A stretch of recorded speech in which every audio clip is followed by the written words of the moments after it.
په جلال آباد ښار کې یو شمېر زده کوونکي د پوهنې ریاست له مسؤلینو له دې امله شکایت کوي چې وایي په وخت سره یې ورته کتابونه نه دي رسولي. دوی وایي بېوسي او د کتابونو نشتون هغه څه دي چې ډېر کله مکتب هم ترې پاتې کړی دی. د دې زده کوونکو په وینا ازموینې پیلېدونکي دي. استادان رانه د سوالونو حلول غواړي، خو د کتابونو نشتون ستونزه هغه څه دي چې نورې ښوونځیو پرېښودلو ته مجبور کړي یو. دوی له معارف ریاست مسؤلینو غوښتنه وکړه چې په دولتي ښوونځیو کې د کتابونو نشتون ستونزه حل کړي. موږ اوس فلحال دا چهارنیمه امتحانونه راورسېدل، شنبې ورځ رسمي امتحانونه شروع کېږي. کتاب یو دانه نشته، خپله ځان درښیم ما سره نشته د کتابونه. که صنف کې 15 کسانو له کتابونه رسېدلي، نور لا نه دي رسېدلي، او که رسېدلي نیم کم دی او نیم شته او نیم نشته دی. دولدارخانې له ورشي وایي نشته، استادان هم پرې وایي او موږ له باید کتابونه پوره شي. دا یوازې زده کوونکي نه دي چې د دغې ستونزې سر ټکوي، بلکې د دوی والدین هم د یادې ستونزې یادونه کوي او وایي که وضعیت همداسې دوام وکړي د خپلو اولادونو راتلونکي ته اندېښمن دي.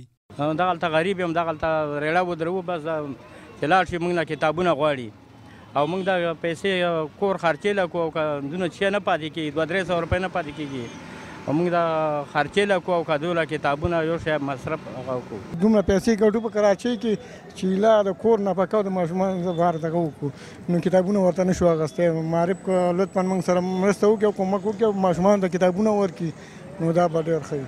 د ښوونځیو استادان وایي په ټولو ښوونځیو کې دا ستونزه شته چې دا د زده کوونکو په روان او ښوونیز بهیر ډېره بده اغېزه کوي چې د پوهنې ریاست مسؤلین څومره چې ژر کېدلی شي دې ستونزې ته د حل لار پیدا کړي.